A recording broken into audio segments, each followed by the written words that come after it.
News 4 Jax starts right now with a breaking news alert. That breaking news alerts from the U.S. Coast Guard. They say the missing cargo ship El Faro sank in the teeth of Hurricane Joaquin. Scramble to find survivors continues right now. The worst spot for any ship to be in is when you're disabled, you lost all propulsion. You have no means to move that vessel. Coast Guard says the focus will remain on searching for survivors. More than 70,000 nautical square miles, were searched over the weekend. Now, during this afternoon's news conference, the Coast Guard said 46 survival suits were on board. Only a handful have been located. Crews did find the remains of one person in one of those survival suits. They call the person unidentifiable. A lifeboat was also found, but crews say there was no sign anyone was ever inside. Marcus White's at the Seafarers Union Hall on the south side, where family of the crew gathered throughout the weekend. But first, let's check in with Ashley Mitchum with more on this new information from the Coast Guard. Ashley. And that's the important message right now. The Coast Guard says just because it's assuming the ship has sunk, the search for survivors is still very much active. We've learned today that so far the Coast Guard has searched 70,000 square nautical miles. That's larger than the state of Florida. The Coast Guard says now the focus is on the search for survivors and not search for the ship. They will change that strategy. That means any plans or that they have to use planes or helicopters, they will be flying lower to do that search. They'll be looking for the remaining lifeboat that still hasn't been spotted. Since only a handful of survival suits were found in the debris field, there's a hope that the crew was able to get on them. Here's an idea of what those suits look like. They help people stay upright and afloat. They also keep a person warm because hypothermia can still set in even in warm water. Search crews are hopeful because every person on board is well trained. In search and rescue, there's an art and a science to it. The science is really just physiologically, how long can you survive in the water? In warm water conditions, that's about 4 to 5 days. Then you kind of look at the art of it as, these are trained mariners. They know how to properly abandon ship. They know how to survive in the water. So we take that into account as well. As for what's next, the Coast Guard says that aircraft will be flying all day today. Overnight tonight, 6 boats will be out continuing the search on the water. Bruce. Ashley, thank you. The El Faro had 33 crew members on board. Many of the families gathered here in Jacksonville at the Seafarers Union Hall on the south side. Some of the families have been very forthcoming, talking to News 4 Jax about their loved ones. Channel 4's Marcus White live on the south side. Marcus. Well, Bruce, family members have been coming here throughout the morning. I can step out of the way and show you the cars in the parking lot. This parking lot was empty earlier today. They've been coming here to show their support for one another. We did speak to the uncle of one of the men on the ship. He says that his nephew was on that ship. He tells us that his niece got a phone call just before 9 this morning from the Coast Guard explaining what happened.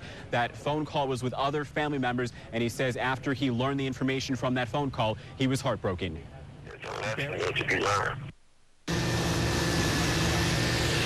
And back out here live, you can still see family members are here. We do want to let you know that Young says that his nephew has 2 kids and 1 on the way. He says that he's going to be relying on the support of others dealing with all this. Marcus White, Channel 4, the local station. Marcus, thank you. We'll have more on the sinking of the El Faro starting at 5. Get the latest information anytime on news4jax.com. We're following a local breaking news alert out of Palatka. Deputies are searching for a missing 8-year-old boy, missing since about 7:30 this morning. Brandon Varnes was last seen on Landrum Lane. He's 4 feet tall, weighs 50 to 60 pounds. Last seen wearing blue pants and a gray shirt, wasn't wearing shoes. Deputies tell News 4 Jax he went out the back door of his home, taking only a box of snack cakes with him. Crews are searching by helicopter, and bloodhounds are being used on the ground. If you've seen the child, call 911. New at noon, the Jacksonville Sheriff's Office is giving us disturbing new details of a shooting that killed a teenage girl Friday. Investigators say her boyfriend pulled the trigger as they were taking pictures with the gun to post on social media. Now 17-year-old Elgardo Garcia facing multiple charges, including manslaughter, tampering with evidence, having marijuana, and drug paraphernalia. Channel 4's Kumasi Aaron joins us live from East Arlington in the neighborhood where the shooting happened. Kumasi. Well, investigators told us there was no argument or anything like that leading up to the shooting. They simply told us the two were inside this house, sitting down, smoking marijuana, pointing this gun at each other. And at this point, they do believe it was an accident, but Garcia is still facing those charges. We want to show you his picture. Elgardo Garcia is 18 years old. Investigators say he and his girlfriend, 17-year-old Jaylene Cruz, they were at this East Arlington home on Friday where they lived with his parents, sitting at a table, smoking marijuana and playing with a .40 caliber handgun that had a laser sight. Now, police say they were taking turns pointing the gun at each other when Garcia shot Cruz in the face. After the shooting, police say Garcia fled the house. He threw the gun into the woods. They were able to recover it, and police found out it had been stolen from a car in Orlando back on September 2nd. They don't know how Garcia got the gun, though. He initially denied the shooting, but changed his story, investigators say, after police presented video from social media. He initially denied that they were playing with the handgun. He was confronted with some Snapchat video and a photograph from Snapchat that showed the two of them pointing the laser sight at each other prior to the shooting occurring. He then admitted that they were playing with the gun.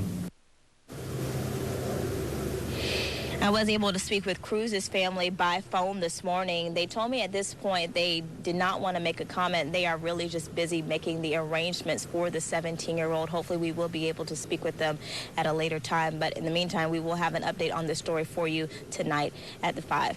Coming up at 5 o'clock and 5:30. Kamasi Aaron, Channel 4, the local station. Thank you. Kamasi City Code inspectors arrived at the Eureka Gardens complex early this morning. Inspectors, along with police, the fire marshal, and health officials, were first called out to the complex Friday during a code violation raid. People who live there say the living conditions are deplorable. They say they've dealt with mold, electrical problems, a leaking gas line, and dilapidated steps and sidewalks. Nikki Kimbleton joins us live from Eureka Gardens. You've got the latest on today's inspections. Nick.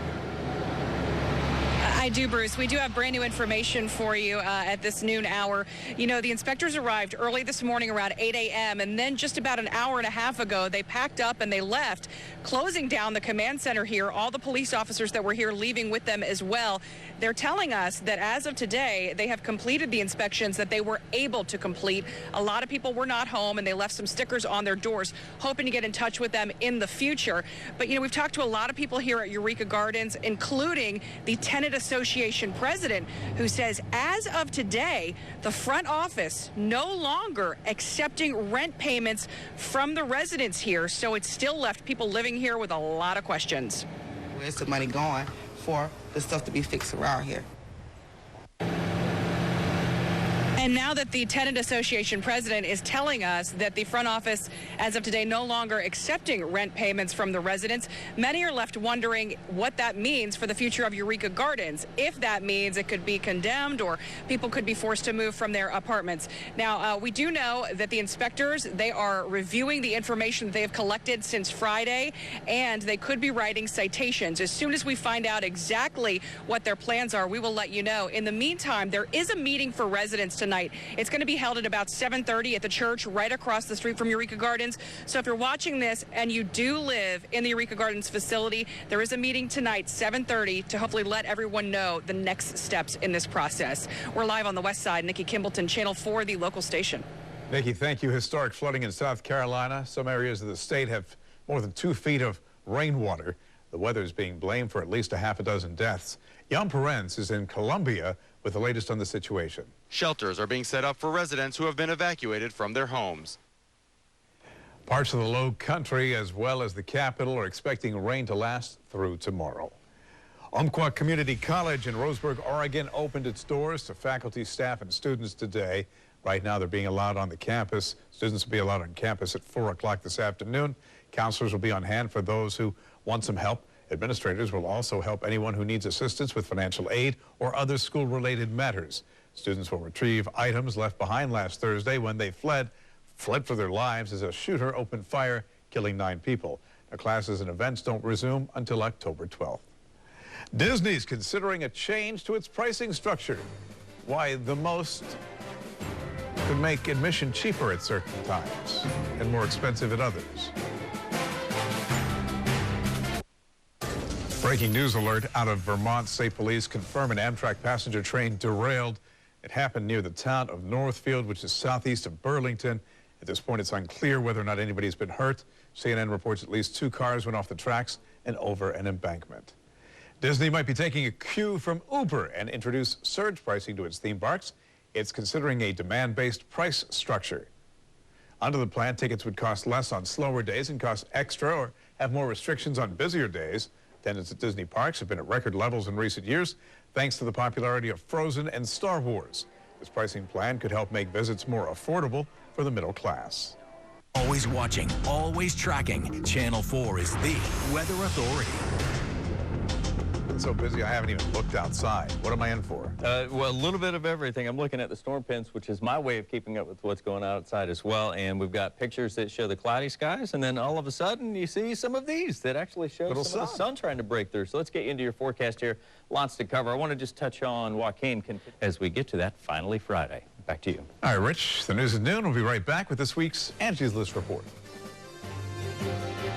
Channel 4's community calendar is sponsored by Zaxby's. The Financial Fitness 5K takes place October 10th at Fletcher Park in San Marco. Register today at firstplaysports.com. First Coast No More Homeless Pets will host a mega pet adoption event October 9th through the 11th at the Jacksonville Fairgrounds. The adoption fee includes spay or neuter, microchip, vaccines, and city license. Sign up for Komen North Florida Race for the Cure and make a difference in the lives of those touched by breast cancer. A consumer alert. Extra is usually a good thing, as an extra time to complete a project or extra cookies in the break room at work. But when a contractor shows up at your house with extra materials left over from another job and says he can make you a great deal, you should say, no thanks, extra quick. Nikki has more in today's Angie's List. Call local authorities and stay inside. College football coach makes good on a promise to his team. Dance Clemson's head coach did after a big win over Notre Dame. College football coach makes good on a promise to his team. Talking about Clemson head coach Dabo Swinney. He told them if they beat Notre Dame, he'd do the whip and nay-nay. Tigers did win. Made good on his promise. Did the whip and nay-nay after the game in the locker room.